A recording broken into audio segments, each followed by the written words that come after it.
Good evening po mga kaibigan.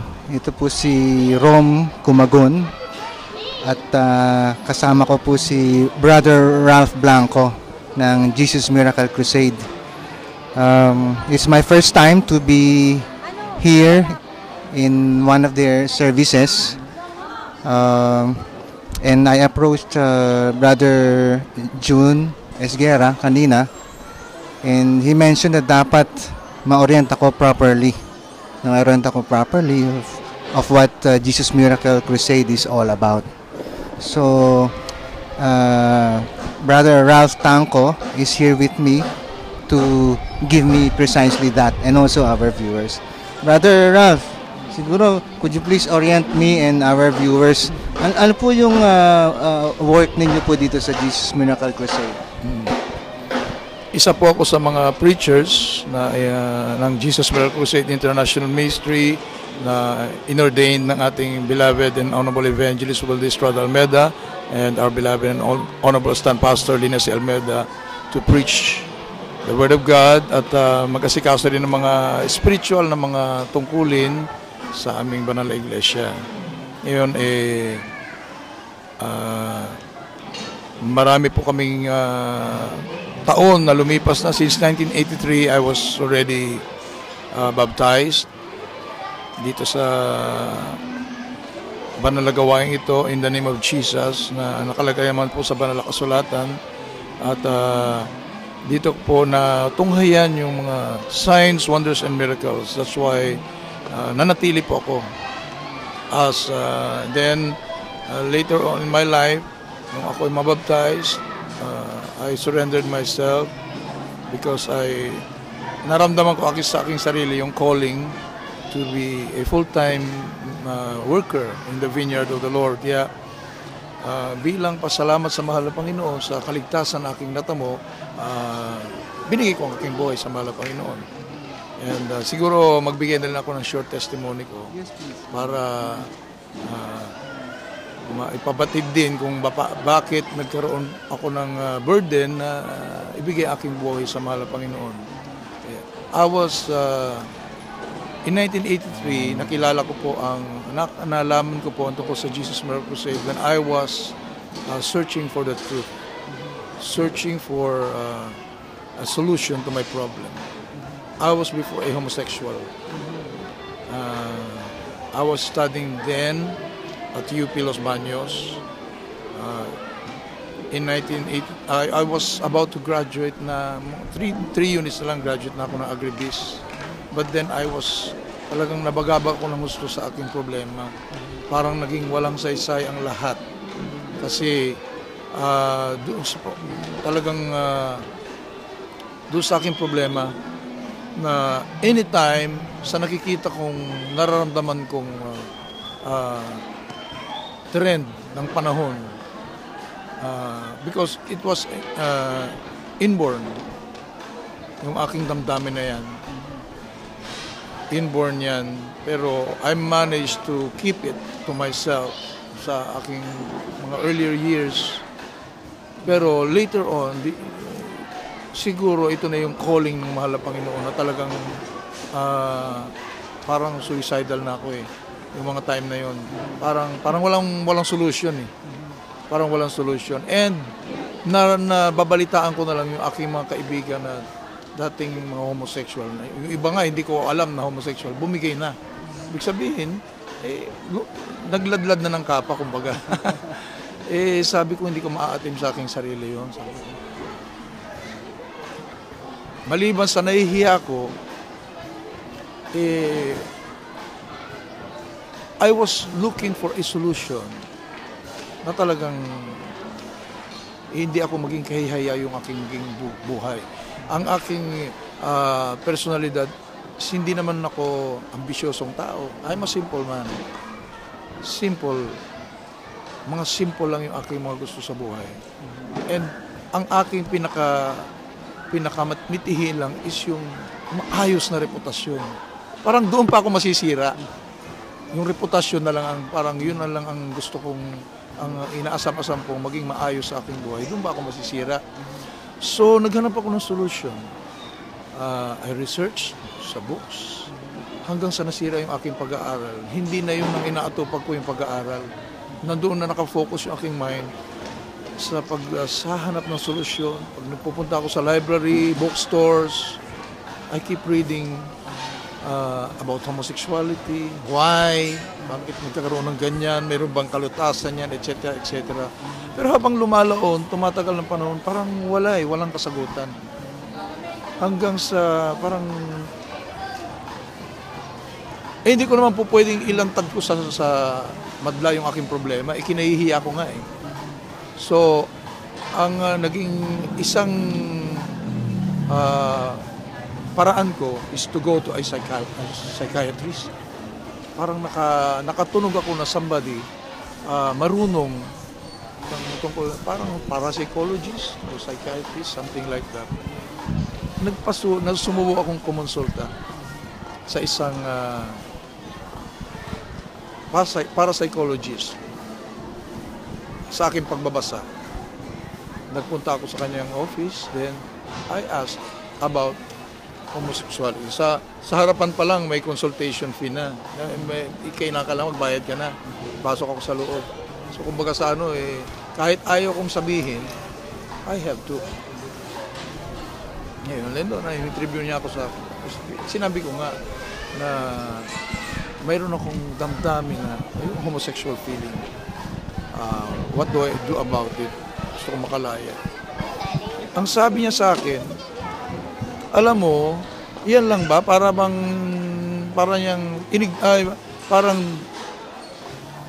no big deal sa kanya yon. Sabi niya, alam mo, yung panahon ng mga Roman soldiers, pag nandun sila sa gera, siyempre alis sila sa mga pamilya nila.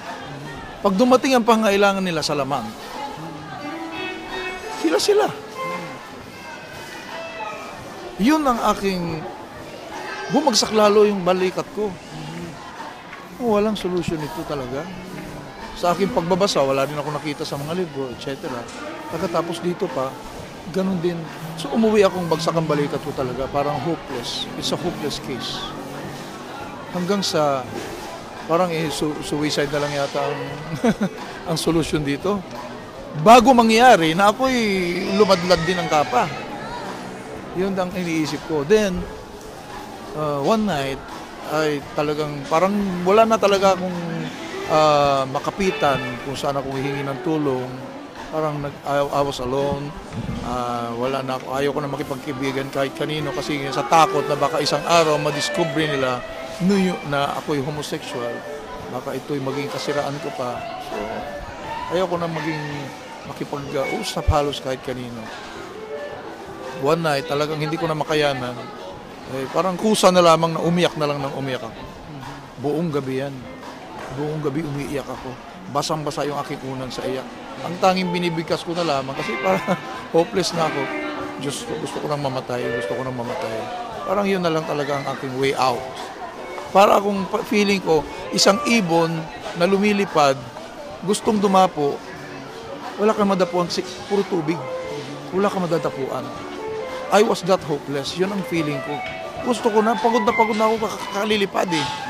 Gusto ko na dumapo. Lumalulunod naman ako pag dumapo ako. Wala talaga. That night, pagkatapos kinumagahan, kinakailangan ba? Nagkaroon ako ng insomnia noon, hindi na ako makatulog eh. Kailangan pang uminom ako ng lapad para... pero iba pa rin talaga yung tulog na natural. Kasi paggising mo, parang mayroong hangover, ang hirap. Napakahirap. Tapos, isang araw, I boarded a jeep.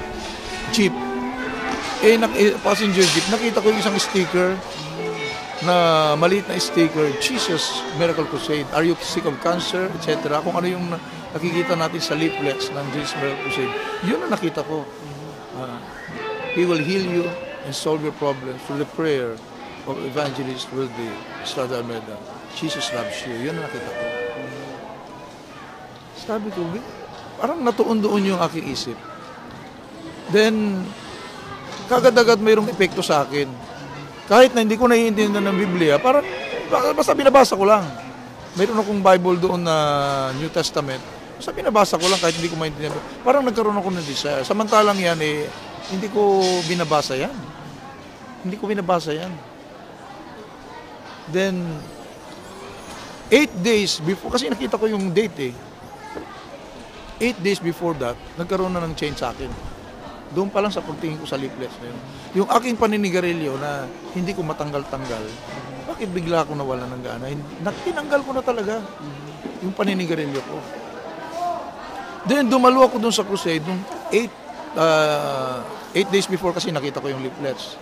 Then, nung araw mismo ng kusada, doon ako dumalo. Doon na nagkaroon na talagang tumatalab talaga sa akin yung salita ng Diyos na naririnig ko, mga testimonies, tapos preaching ng ating minamahal kinigalang Evangelista Brother Estrada Almeda, yung mga pangungusap ng ating minamahal kinigalang Stand Pastor Linesi Almeda, tumatalab sa akin.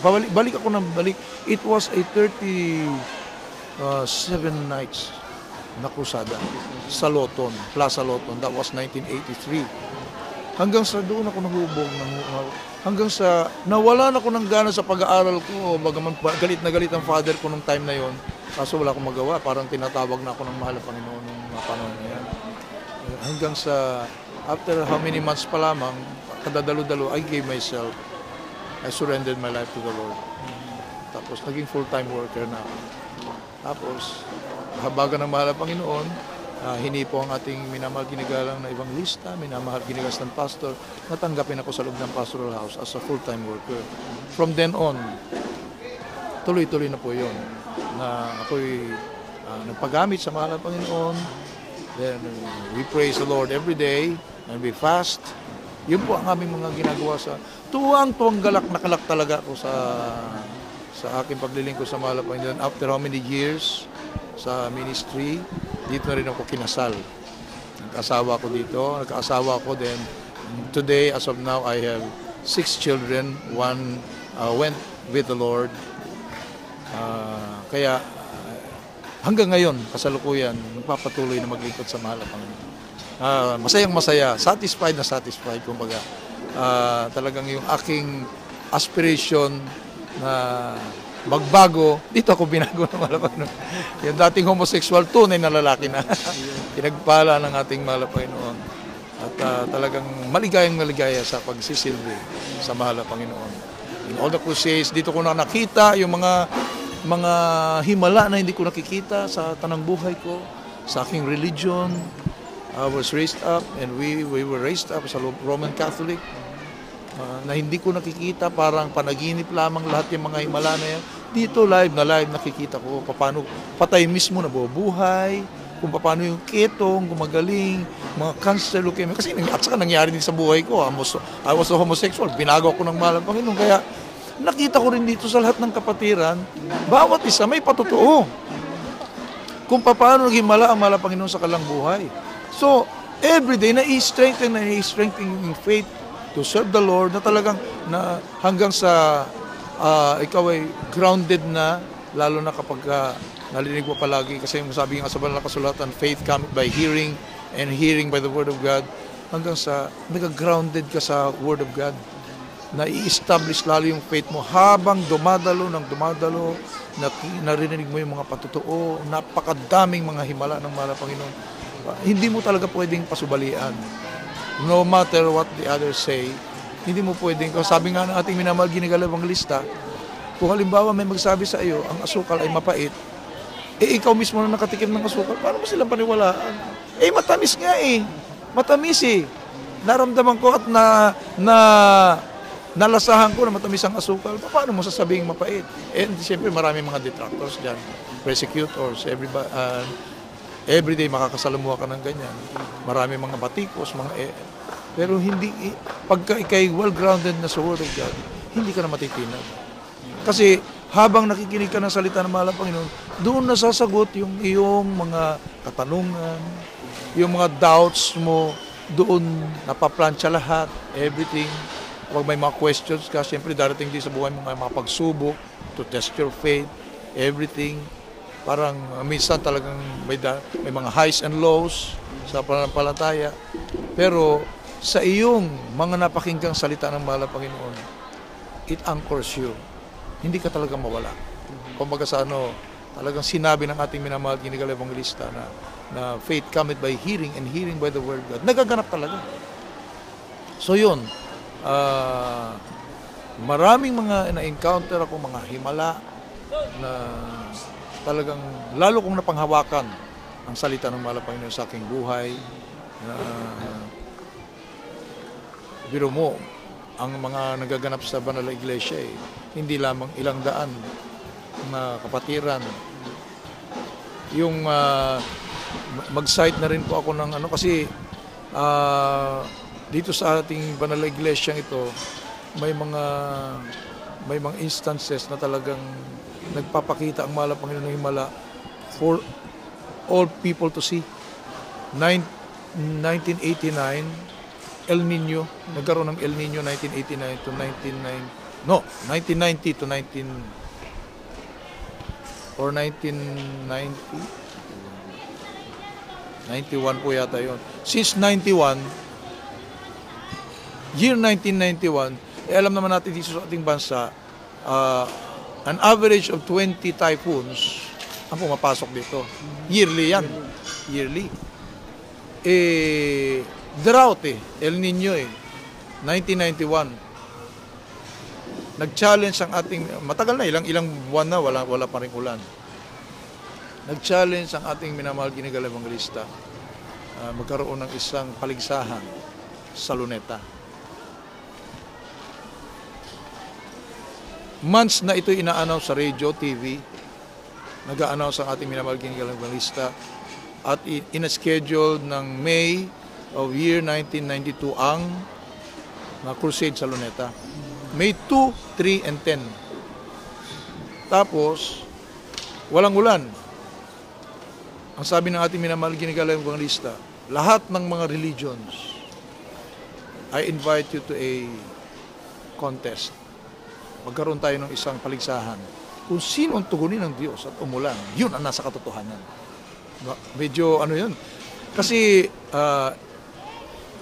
it reminds us of Elijah before sa banal na kasulatan na he challenged yung mga 400 prophets of Baal to a contest kung sino ang pakinggan ng Diyos na tutupukin. Kasi before, kapag ka nalugod ang mahal na Panginoon sa hain mo, fire will come from down from heaven to consume your sacrifice. Ganon ang kanilang ginawa.